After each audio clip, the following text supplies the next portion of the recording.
Yeah, so I think the difference between exercise and training is really a degree of intentionality where you are setting performance goals.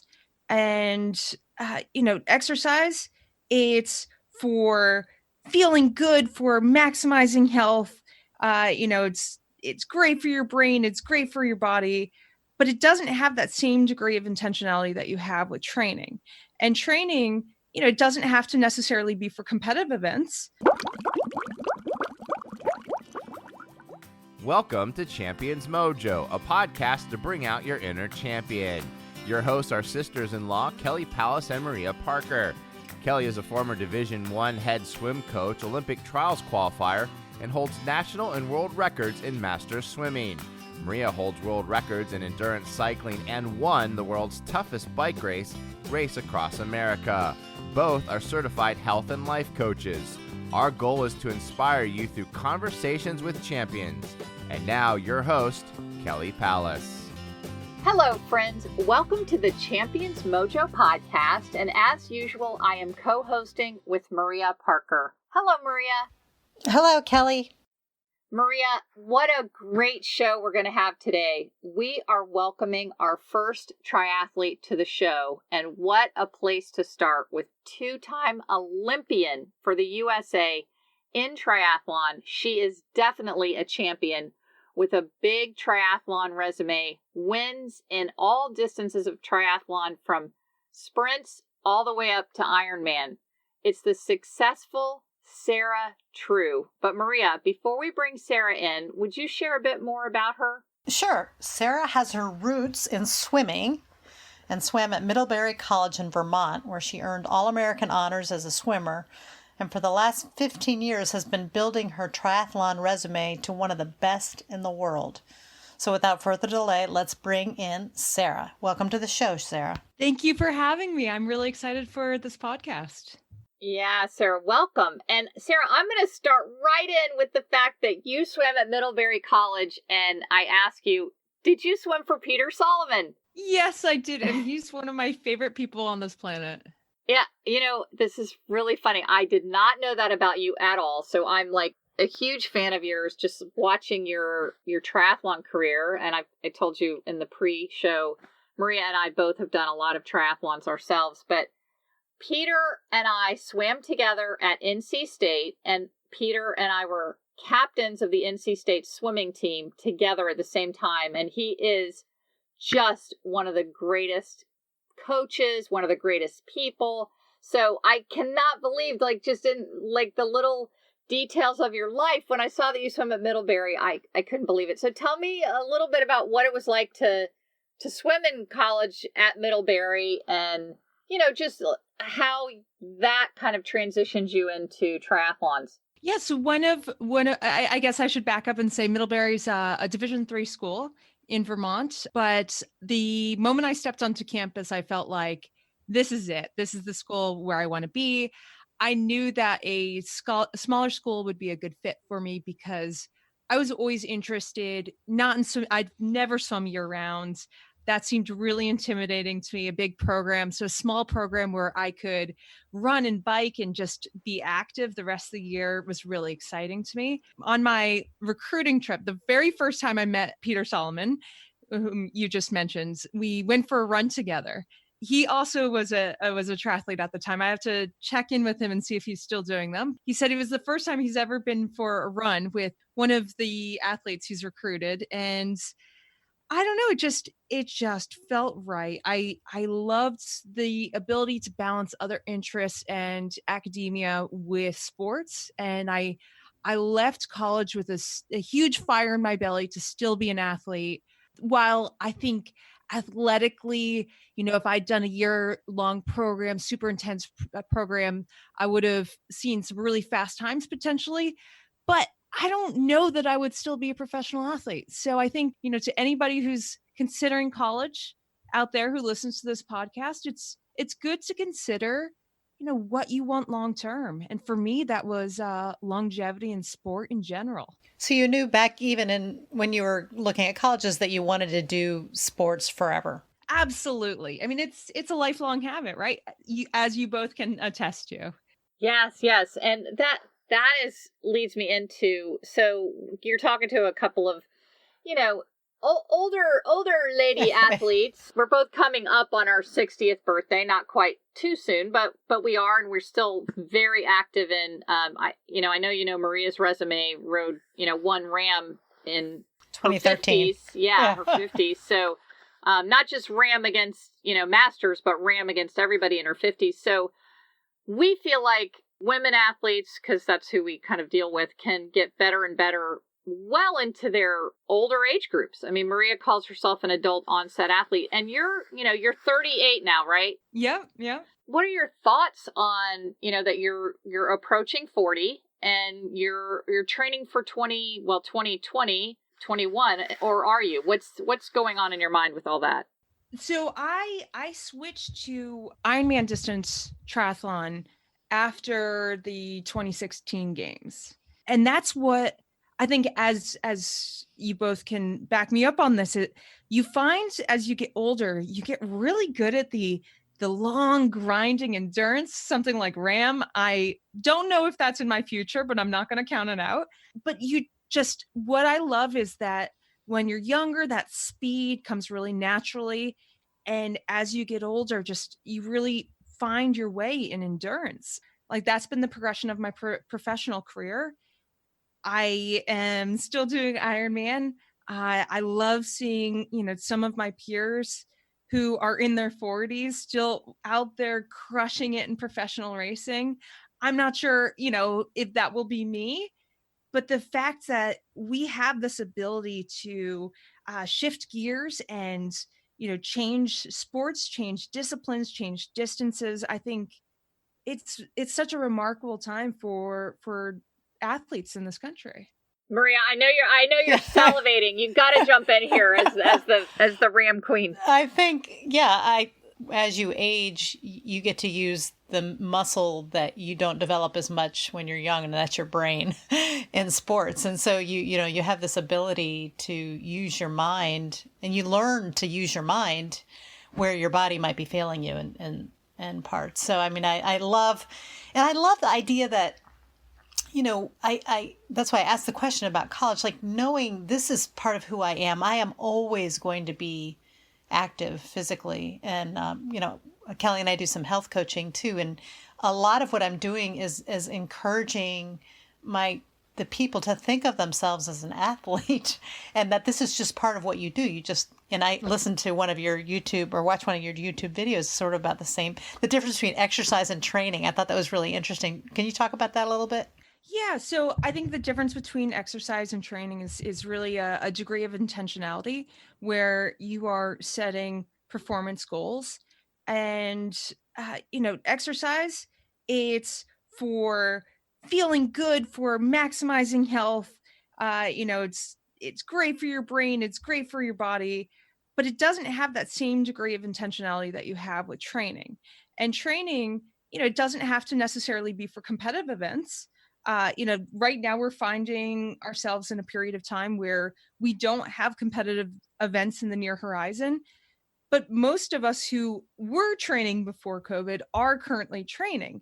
It's setting performance goals in training that, having benchmarks, having things that you're working towards to become a better athlete, versus, exercise, which is not necessarily with the goal of becoming a better athlete, but just becoming a healthier, more well-rounded individual. Do you have a hard time as you're aging and you're young, so that you're setting benchmarks? Are you still trying to be the very best you've ever been, or are you setting benchmarks that are benchmarks for a 37-year-old? Yeah, so what I love about sport is at any age, you can always become a better athlete. And that may not mean that you're necessarily faster, but you can become a better athlete. You're better at your craft. And that's, having more intentionality, having more knowledge, having more self-awareness. And I think that's something that we can always get better at, regardless of how much faster we're going. And, I know you were talking about the as you mature, you start using your brain. more. And that's where, I find that, I'm more respectful of my own boundaries, and that allows me to train better. Whereas before, I had that young athlete bullheadedness, and I'm actually more effective with my training now as an older athlete because I'm using my brain and just having the humility to realize that I can't do the same things that I did when I was younger, but I can do them better. I love that. As I get older, I would like to become even better, know even more about myself and my sport. And you absolutely will. Yeah, I mean, it's amazing, the level that I've competed at. Maria's came to sports way later in life, but just having been a very intense, young swimmer myself, trying to go to the Olympics, trying to get a college scholarship and swimming, at Division I at a high level, and then going into triathlons, going into master swimming, you never kind of lose that drive, that ability to hone your craft, like you said. So when you think of, I love that you did the Olympic distance for the Olympics for the last 2 years. You just finished just off the podium in 2012, which, the highest American finish in that Olympics. And when you say, now I found Ironman, do you see anything after Ironman, or any variation of Ironman or RAM, or what does that look like? Like when you're looking, because I know you're the type of athlete, Sarah, that looks down the road 10, 20 years. I don't. So one of the things that I've loved about this journey of sport for me as a professional triathlete is that I have tried to go in without any preconceived notions about what I can do. And I keep on surprising myself, and I keep on discovering things that I didn't know that I would necessarily like. If you had asked me 5 years ago if I'd be doing Ironman, I'd say, probably not for me, not going to like it. And yet I have stumbled upon Ironman. I'm pretty good at it. I love it. And it's been this beautiful surprise that my career has evolved in these different ways, in part because I've just had an open mind about, I will wait until what is right for me makes me feel really passionate. So, before so probably I would say 8 months before my first Ironman, before there was a part of my brain that told me, this really long stuff, it's such a big part of your sport, maybe you should do it, your sponsors would be happy, X, Y, and Z, be a new challenge. But I didn't feel passionate about it. But then October 2017, I basically woke up one morning, I'm like, I have to do this. And it's nothing to do with a professional reason. It's totally personal. And I need to do it for me, for my, sense of fulfillment in the sport, and just to see if I can do it. And I was pleasantly surprised that in order to tackle something like that, I think you really do need to be fairly passionate about it. And I didn't expect it to hit me like a ton of bricks that I would want to enter this world of long course triathlon. And I can only suspect that I'm going to have more of those moments down the road. I didn't set out to be a professional triathlete. I didn't set out to be an Olympian, none of these things. And I don't want to say I've stumbled upon them because I've worked very hard for them, but I've been open to opportunity and let myself just kind of be taken away by whatever's next. I was following your Instagram, your I guess it was your Twitter feed, and what I noticed is that you're a really good writer. Oh, thank you. It's hard. So my older sister is a fiction writer, and she's a National Book Award finalist, New York Times bestselling author. So yeah, I do not think of myself as a good writer. Yeah, it's too bad. When the bar's that high. Yeah, that's how you became the athlete. You're absolutely right. If you want to have an athlete in the family, it definitely helps to have older siblings. So tell me about when did you start making a living as an athlete? Have you always, I mean, since you graduated from college, have you always been a pro? Yeah, so not long after graduating from college, my senior year of college, I was wrapping up, and I felt, I liked my swimming career at Middlebury. I felt as though I could have gone much further, but I wasn't ready to. And it was this, hey, I've done a few triathlons. I wouldn't necessarily have considered myself a triathlete at that point. There was no reason for me to think this. So I'm like, you know what? I want to take a couple of years and see if I can get good at this triathlon stuff. And, I got my professional license pretty quickly, and just things escalated quite rapidly. I mean, the first couple of years, don't get me wrong, was, uh, I was living hand to mouth, race to race. And I had to, do dog washing and things like that to make ends meet. But finally, things really clicked into place, and here I am still doing it. It's pretty wild. Yeah, it's great to, for people who listen to the show who might think of, a future in professional athletics, that, that it's doable. That it's doable. It's wonderful that you've been able to live that life. And it looks, now you live in New Hampshire, am I correct? Yeah. Yep. I live in New Hampshire. It's great. It's great up here. I live in north of Boston in a little town called Newbury. So I'm probably some similar climate and so forth. It is a great place to train. Well, okay. 8 months out of the year, it's pretty great. Yeah. Yeah. Which is why you go to Boulder, I guess, for some of it. What we've bounced around every winter. So my husband's also a professional athlete. He's a runner, and the two of us will normally pack up during the winter and try to find some place with a bit more sun and a little less snow. On this strange world we're living in now with the quarantine and the pandemic, what have you been doing for your training? Have you found a pool, or as a swimming podcast generally, most pools are closed. So what have you been doing? I have been I really miss swimming. I really miss swimming. I never thought I would miss it this much. We were fortunate because we have a lot of ponds and lakes up here. So for the past month or so, I've been, kitting myself up in a wetsuit and heading out open water. But our pools are just starting to open.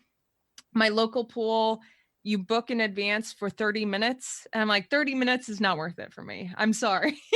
Come on, guys, give me an hour, give me 90 minutes. Otherwise, I'm just going to head to the lake and just swim open water. But what's great about being a triathlete is I have two other sports. So, that cardiovascular fitness does translate. And hopefully, if you are a swimmer who listens to this podcast and you haven't been able to swim, you've been still getting that cardiovascular load, doing other sports. You will, obviously your feel for the water changes a bit when you aren't in it. But if you can stay fit in other ways, you will find yourself bouncing back to swim fitness pretty quickly once you're back in a pool. Yeah, swimming fitness comes back pretty quick, especially if you maintain that cardiovascular part of it. That's great. You're well known for your toughness in these long races, and certainly you've had some obstacles with that. Can you talk about that a little bit? Yeah, so my first year of doing Ironman was 2018, and things went pretty easily. My first race, I was second to the reigning world champion, and I'm like, hey, this Ironman stuff isn't that bad. Second race was the world championship in Kona. I was fourth there. For a while I was in third, but it's hot. It's hot, let me tell you. And I don't really remember the last 8 miles of that run, but I got through it, got fourth, was pretty proud of that. The next year, so last year, 2019, I found out exactly how hard Ironman can be. And we still don't know exactly what's happening. We have a fairly good idea that it's autonomic system dysfunction. So basically my nervous system reacts very strongly to the heat now, which means that I've been blacking out in some races, and it's been very frustrating. We don't really have a solution, but you know what? I am still optimistic that like our bodies are amazing. And maybe this year, this 2020 is a blessing in disguise for me, because it will let my nervous system reset. I don't know. Or maybe I will only be doing cool races from now on. Either way, it gave me a newfound respect for my body. I'm blacking out because it's a protective mechanism. That protective mechanism is kicking into gear way before I'm in any sort of physical distress, so that my body, like from the neck down, I'm totally healthy, but my brain's just it's interpreting the heat signals as danger, danger, danger when there's no danger. So I think it's obviously been very frustrating as a professional, but it is fascinating to realize that our bodies just, our bodies are smart. Our brains are smart. They want to protect us. They want to protect us. And sometimes, we try to override those systems, and we just need to go with it and kind of wait it out, I guess. I don't know. It's been definitely an unexpected part of my journey. Would you say that's been the biggest obstacle in your life, or have you had another bigger obstacle?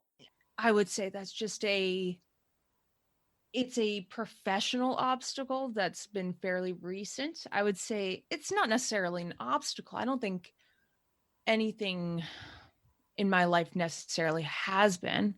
I would say the one thing that I've had the hardest time getting a handle on, both personally and professionally, is I have a history of depression, which is fairly common in endurance athletes.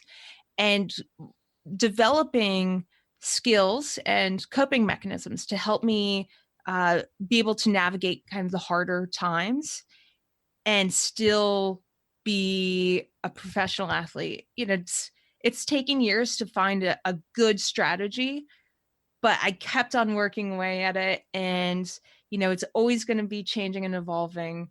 But I would say that's probably depression's pretty common. Mood disorders are fairly common. So it's not a unique, I would say, obstacle, but it's something that has, presented itself in my career, and I've had to work through it. I have depression in my family. Would you mind sharing some of your strategies? Do you recognize it and then take action, or are they preventative? Well, it's both, really. No, a lot of the time, I think we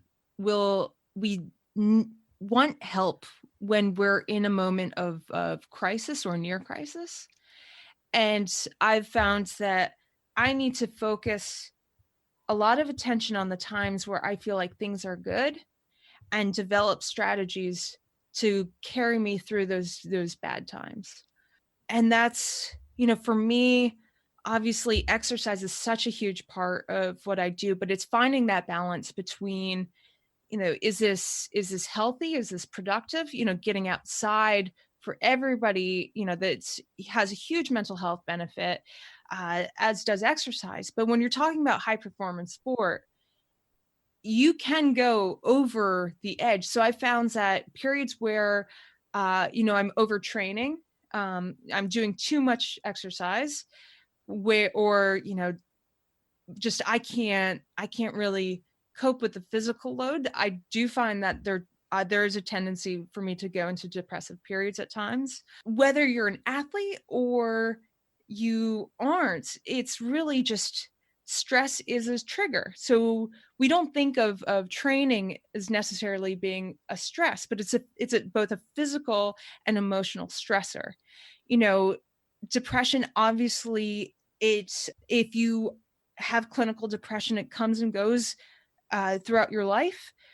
but there are certain things that can exacerbate it, and stress, same thing. So, if you have a 9 to 5 job and you're going through you have chronic loads of stress, there is a correlation there. So for me, a lot of it is being cognizant of my own stress levels, identifying when I probably am going to go into a depressive state, trying to be proactive.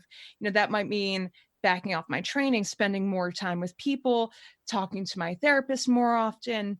I have different strategies that I've used. But really having that awareness of when things might get bad, I have to start really implementing the strategies that work for me. Thanks for sharing that. Yeah. We Maria and I are sisters-in-law, as you probably know, and so we share family members and have depression in our family, and we call it circling the pit. So you kind of get that pre-feeling of a depressive episode coming, and you kind of, you can see, if I don't start really taking care of myself, I'm going to fall into that pit. And I like, that you're saying, you have to be aware of that feeling, and then you've got to get outside more and talk to your therapist and really be proactive and not just slide into that pit without being aware. So I really like that for being proactive. But there are limitations to that. So yes, and that's when you are in that pit. That's when you are the last thing you want to do is get outside and stick to a routine and be around other human beings, and you have to force yourself to. And you also have to force yourself to be patient. So when I am in the midst of a depressive state, I honestly think, my history as an endurance athlete has really been helpful, because if you're in, a world of hurt in a race, you just have to stick it out and you have to keep on looking up the road. And no matter how bad things are in a deep depressive state, you just have to believe that you're going to get through it, and you're going to pass. Like it's going to pass, and things will regulate. And sometimes you need a little help to get yourself yanked out of that. But just having that hope, having that optimism that it will turn around eventually, when you're in the midst of these episodes, that's not going through your mind. It feels like everything, all you can see is the darkness around you, but you just need to know that there's light on the other end. It actually gave me the goosebumps. That's so true. So much of what you learn in a hard endurance event is so applicable to even hard things like depression. That's really beautiful. Thank you for sharing that. Yeah, that's really nice. Maria and I talk a lot about the pain that we feel in an endurance race, and would love to hear your take on what are you saying to yourself? We love mindset, and our listeners love to, learn from champions like you. You're in the most painful state in a race. What gets you through it? A lot of it is gratitude. So I like to think that nobody's forcing me to do it. I get to do it. And for me, sport is a celebration of my, personal strength. It's a celebration of my training and all the work that's gone into that race. It's a celebration of what my body can do, and realizing that, yeah, it hurts, but nobody's forcing me to do this. I do this by choice to test my own limits. So let's see how far I can go, and not worrying about what's going to happen down the road. So that was something that was really hard for me to get over as an athlete, especially, when I was a younger athlete. And I did not get this as a swimmer at all, is I would be thinking towards the end of the race and doing that kind of mental forecasting. And in the middle, it would be this huge limiter for me. And it really took me years, really not until the last few years, to just stay present minded. And if you just feel the feelings of that moment, and that's it. And yeah, you're going through all the motions of nutrition and what pacing and things that you need to do for your race to be sustainable to the finish line, but not thinking about what's down the road in terms of outcome. Just what can I do right now to make this race better? And that's has nothing to do with outcome. Is totally to do with your perception of your sensations at that moment. That's so great. We love gratitude, and that's I don't know that we've heard that answer from any of our champions. It's sort of an interesting take. We've definitely broken it down that you can't look too far ahead.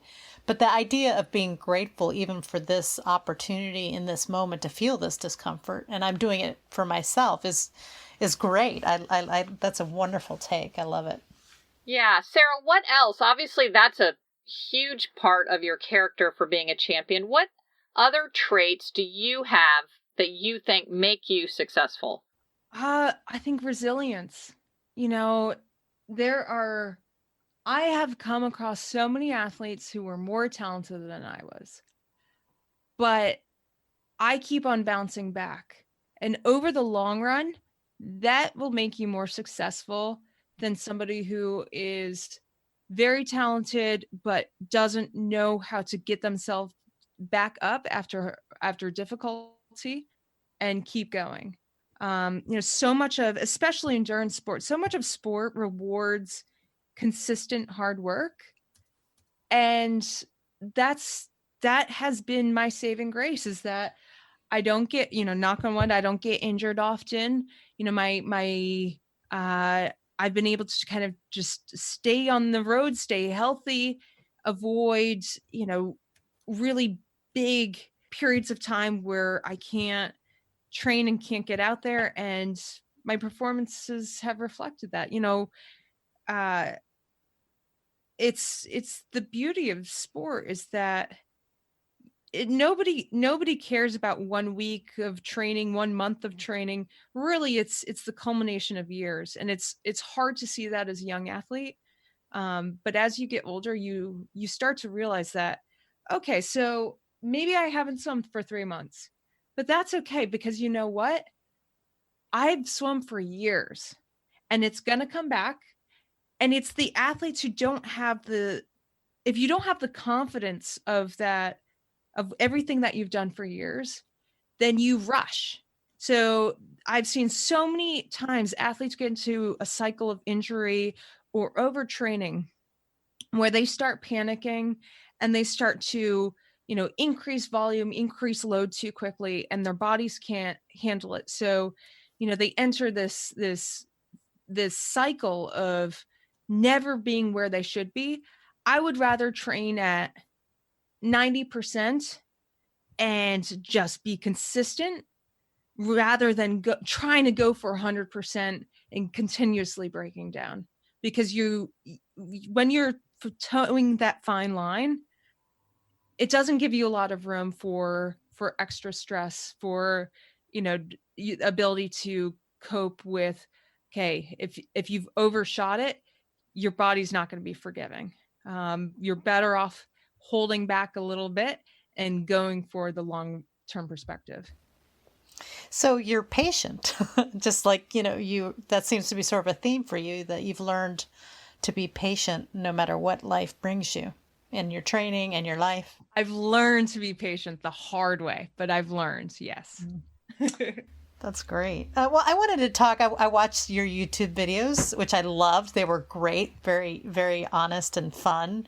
Have you enjoyed doing that? Tell me about, the ways that you've gotten out there other than racing. Yeah, so I like all athletes in this era, we're trying to figure out, how to manage the social media space.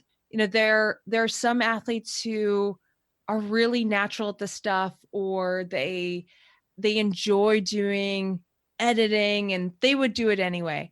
And then there are athletes who do not want to post photos. They don't want to engage in social media. They want to just hunker down and train. But realistically, we have these business partnerships with companies that sponsor us, and there's an expectation that we will engage with people. We will engage with the audience, with our fans, with, the general public. So for me, I've had to try to find what I enjoy doing without it feeling like a burden. And I'm married to somebody who hates all of it. So he's very reluctant about it. If he were gung-ho, I think we would have so much fun with you, because I'm fairly unfiltered.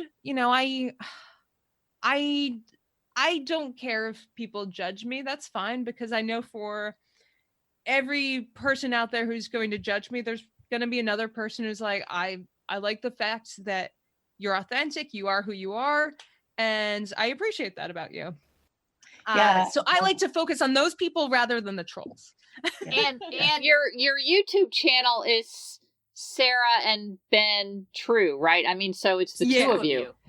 Well, and actually his reluctance makes for, I have to tell people who haven't seen their videos, makes for a great chemistry, because he's like the straight man or whatever, and you're laughing. You look like you're having a great time, and he looks like he's kind of miserable, but he's kind of enjoying it too.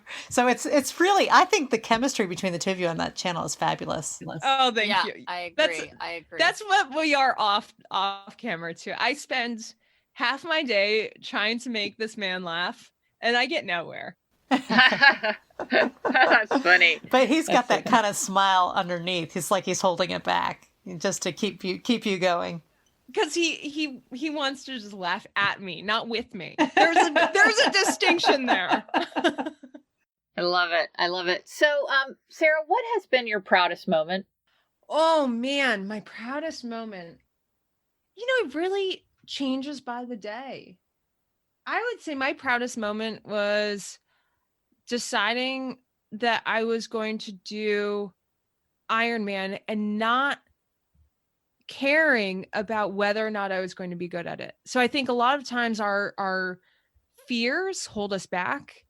And, at that point I had nothing really to gain. I had a lot to potentially lose. If I was bad at Ironman, I mean, that's what people would remember about my career, not my success at ITU. So that's the perception. That's not reality. I should be clear, but it would have been very easy to buy into that potential, into that potential mindset that, what if I fail? What if I'm not good at it? But I decided that I didn't care what other people thought. I didn't care whether or not I was going to be good. I had to do it, and I had to do it for myself. And I was proud that I took that leap. That's great. I love it. You were good. Well, and that was just a bonus, honestly. Yeah. That was unexpected, and obviously it's been fulfilling. I mean, even the hardships of last year was fulfilling, as frustrating as it was. Just to find, new depth in my sport. So much of, I should clarify, since this is this isn't a triathlon podcast per se, since I'm your first triathlete, the short course racing it's very insular. So you have, the same 60 to 75 women, 60 to 75 men racing around the world in the series. You race each other at the Olympics, but you've been racing for years together. So it's not like it's a new group of people. There's some, fan engagement, but there are no amateur races going on. You live in this bubble of ITU Triathlon. And then with the Ironman distance, with the half Ironman distance, I show up and I, collect my packet, and it's along with thousands of amateur athletes. The gun goes off, and I'm in a wave that's a few minutes before everyone else, but we're all doing the same course, and we're all out there in the same time. And there's something that's really powerful about it, that with the short course stuff, I had lost my connection to the sport as a whole. It was very much focused on, the race series and performance and, the Olympics. But with this stuff, it really has grounded what I do into a larger narrative that I've really appreciated. Yeah. So the short course, you're talking about the Olympic distance of the 1 mile swim, the 40K bike, and the 10K run, right? Yes. Okay. So that just those for the, the listeners so a lot of swimmers totally aspire to be triathletes. I mean, we've already got, I think, the most fear-driven segment of the triathlon, because if you're a swimmer, you're not afraid to swim a mile in open water with a bunch of people around you. You've done it. So that is, we've already got that under our belt as swimmers. The one thing I wanted to discuss with you, or one of the many things, with triathlon, did you ever feel, or what are your thoughts on, to make it an open-ended question, what are your thoughts on the fact that the triathlon is so imbalanced coming from the mindset of being a swimmer or a runner? Yeah. Okay. So if we're going to break down, say, the Olympic distance triathlon into time components, the swim, 1,500 meters, we would do it under 20 minutes. The bike would be about an hour, and the run is, like 34 minutes.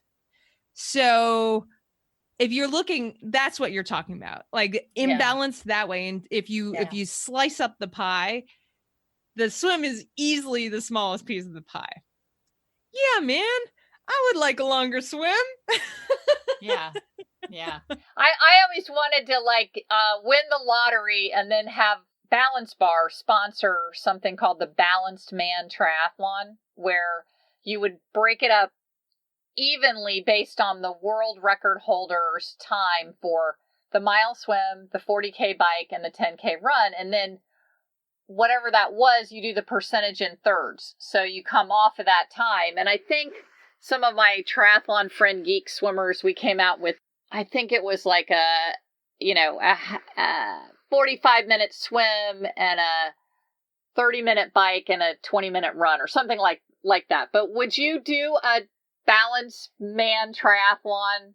Sign me up. Yeah. Okay. So I will say, because we are, have a swim background, we have to recognize our own bias. Mm-hmm. But the vast majority of triathletes, the bike, of the three, the bike is the most accessible. You think of any sport, you don't need to have really any backgrounds in cycling to learn the skills. I mean, obviously there are some skills that you learn and you develop. You don't have to necessarily be an incredibly athletic person in the same way that running, there are people who just will grind away for miles and, it's hard to see improvement. Whereas on the bike, you just put time on the bike, you're going to see improvement. So the swim is so much like those deeply embedded skills that we get when we're younger and we develop. So it's a huge advantage if you have a swim background in triathlon. And the bike, it just takes time. To run fast, there is definitely a natural ability component that I think cycling's the most egalitarian of the three. So I understand why, in terms of time, it's the one with the greatest. But for the swim, we also have to realize that, it kind of makes me sad for my sport of triathlon. I have seen videos of Ironman swims, and people are not prepared for these things. And they are swimming kayak to kayak. So you have kayaks probably every, 50 meters along the course. And they're just holding onto the kayak for dear life, swimming like doggy paddle, kayak to kayak. And you realize that, okay, for those people, just to accomplish the swim leg is a massive feat. So we do take it for granted because we know how to swim, that it's easy, but it's also the highest risk if you aren't very proficient. Yeah, Sarah, you have totally flipped my mind around. So just hearing that from someone with your massive experience, and probably you've talked to many more people than I have about it, that really makes sense. The whole thing, just I've never thought of it from that perspective. And of course, I'm tremendously biased coming from, my swimming roots. But that's great. Thank you for that. I love it. I love that. I've seen that too. I encouraged my sister to do a triathlon once, and she came out of the water just cursing me. So, okay. Yeah. I want to ask you, you have so much longevity as a professional athlete, and you've seen so many other amazing athletes. What qualities or traits do you think champions share? I think optimism is a huge one, where we're always pushing towards an idealized version of ourselves. And we know there's a good chance we're never going to get there. But that optimism that, maybe this training year, like if I do everything right, I am going to be my best self. I think that's what gets us out of bed every morning. And nobody does it perfectly. It's not a search for perfection, because I think everybody acknowledges that perfection is impossible, and it can just destroy you, since it's impossible to try to achieve it. But I do think we each see in ourselves, man, this year is going to be the year when I can be this version of myself. And that's what you're chasing. Yeah. So, but just having that, I think is a huge part of every successful athlete I know. I definitely think most champions are pretty resilient. I think a lot of, here's one. The ability to not stay in the past. So this is something that I've seen in a lot of great athletes, is you move on quickly from both your successes and your failures.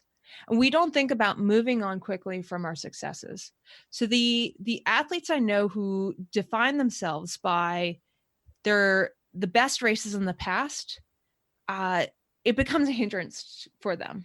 And I've seen it time and time again, where, like I'm very grateful to have gone to the Olympics, and I realize that's how other people see me. But if I only define myself by the Olympics, that doesn't help me moving forward. So, the day the games were over, I was moving on to what's next. And that would have been the case whether or not I'd gotten a medal. My best races, my worst races, I try to move on quickly, because you want to constantly be reaching towards something next, something new. You don't want to be held back by your past. So I think all those things I've seen in frequently in successful athletes. Yeah, those are great. Those are great. They are. Gosh, in the interest of time, we could talk to you all day, but we don't want to keep you much longer. Would there be anything that we haven't asked you that you would like to share with our listeners? Oh, geez. If you're a swimmer, should you do a triathlon? And I say yes, because I genuinely believe that doing other sports and being well-rounded makes you better at your sport. So even if you don't become a triathlete, just branching out and doing the cross training that's required to do a triathlon will have a positive impact on your swimming. So just try it, and maybe you'll get hooked like me. And like 15 years from now, you're going to be on a podcast talking about how awesome it was you did your first triathlon. I love it. I love it. I love it. Okay. The final thing that we're going to do is a quick little sprint around, just so our listeners get to know you better on some seriously unserious topics. All right. So I'm going to say either a word and you just give me which one is more you. Okay, ready? Yes. Take your mark. Cat or dog? Dog. Red or blue? Blue. Milk chocolate or dark chocolate? Dark. Kickboard or no kickboard? Kickboard. Mountains or beach? Mountains. Football or baseball? Baseball. iPhone or Android? iPhone. Coffee or tea? Coffee. Morning person or night owl? Morning. Do you paint your fingernails? No. Ah, okay. Maria has a few for you. Okay, yeah, these are short answer. Favorite color? Blue. Favorite pizza topping? Basil. Stumper there. that was a great answer. Favorite vegetable? There's so many good ones. Carrots. Okay. What's your favorite swim complex that you've swum in? Or let's make this a triathlon one. What's your favorite triathlon venue? Hamburg. Oh, nice. Okay. Do you have something on your pre-race playlist that you could share? I don't listen to music before. Okay. What do you do before? I try to stay present in my thoughts. Okay. And honestly, triathlon's a lot of fussiness, making sure your gear's in order. So it's normally that, because I'm not very organized. Okay. What's your shoe size? I don't even want to say. 11? I love it. I like it. Yeah. And we know you have siblings. How many siblings? One brother, one sister. Okay. Do you have a favorite Star Wars character? Chewbacca. Oh, nice. Can you cook? Yes. Okay, what word comes to your mind most when you start any training, whether you're training swimming, running, or cycling? Which word? Yeah, like before you're going to dive in the water, before you take your first step running, before you clip into your cleats. Oh man. Which is 2 words. Not really. This is a longer answer than 2 words. But once you get going, it's awesome. But as a triathlete, I'm always tired. So it's really getting in the water, getting going. And then I'm not always chipper about it at the start. So Maria, you turned that question around, which I love her answer, because you asked what word comes to mind most before training, but we usually ask what word's the first thing that comes into your mind when the gun goes off. So is there a different word that, like, you're at a race and the gun goes off, what word comes to mind just when you dive in the water for that first leg? Buoy. What is it? Buoy. Buoy. I love it. I love it. I like the fact that, Maria, you asked the training question, because we always say that you just got to do the first 5 minutes of a workout and then you're okay. So great. That's great. Well, Great answers. This has been fantastic, Sarah. We really appreciate your time, and I know our listeners are going to just love hearing your stories. Yes. Your experiences made you really thoughtful about everything. It's been a great interview. Thank you so much. Oh, my pleasure. Thanks for having me on. All right. Wishing you all the best. Thank you. Takeaways, takeaways, takeaways. We've heard from you that your favorite section of our podcast is the takeaways. Thank you so much for that feedback. But before we get to the takeaways today, we wanted to ask you if you would please give us a 5-star review. That way, more people will be able to find our podcast. Also, if you could subscribe on iTunes or Stitcher or Spotify, you'll never miss a podcast episode if you subscribe. And please share our podcast with your friends. And now, the takeaways. Well, Maria, our first triathlete, and what a great interview. Gosh, I really could have talked to Sarah for another hour. Yeah, I felt the same way. I realized that time was slipping by and there were so many other things I wanted to ask her. She's so thoughtful, intuitive, and just smart. Just really, really smart. I thought she had a lot of good stuff to say. Yeah, so much experience. So in the interest of time, we'll be a little quicker on our takeaways. My first one, first of all, I loved that she was very upfront and aware of her own ability to suffer depression and how she dealt with that. And my takeaway was that she tells herself in those times of depression that this will pass, that this is temporary. And I think that's such a great takeaway for all of us to use in any bad times. You know, if you've got the flu, if you've got, you know, you're in the throes of moving, or you're having a bad time, that this will pass. So I just love that. I like that too. I like that she called the depressive episodes her major obstacle too, because anybody who's suffered from depression knows how hard it is. So that was good. Well, my first takeaway was what she said about having confidence and being patient, and in terms of her athletic career, you know, that she could not rush, not overtrain, and not throw herself into something, or maybe, you know, switch coaches, or, you know, a dozen times or something. That she had the long view. And I love that she was patient about everything. You know, it sort of reflects back to the depression, this too will pass. And, you know, just anything that she does, she takes the longer view, and she's learned patience, she said. I thought that was beautiful. Yeah, patience is a great takeaway. One that I know I can work on.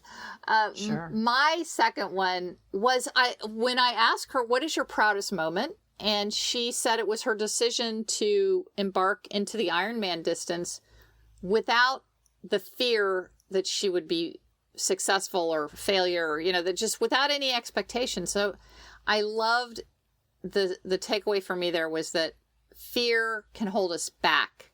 So if we can just let go of our expectations of doing something, you know, like playing the guitar, or doing karaoke, or deciding to learn a new skill, or starting a podcast, whatever it is that you're fearful of, just let that fear go and just do something without expectation.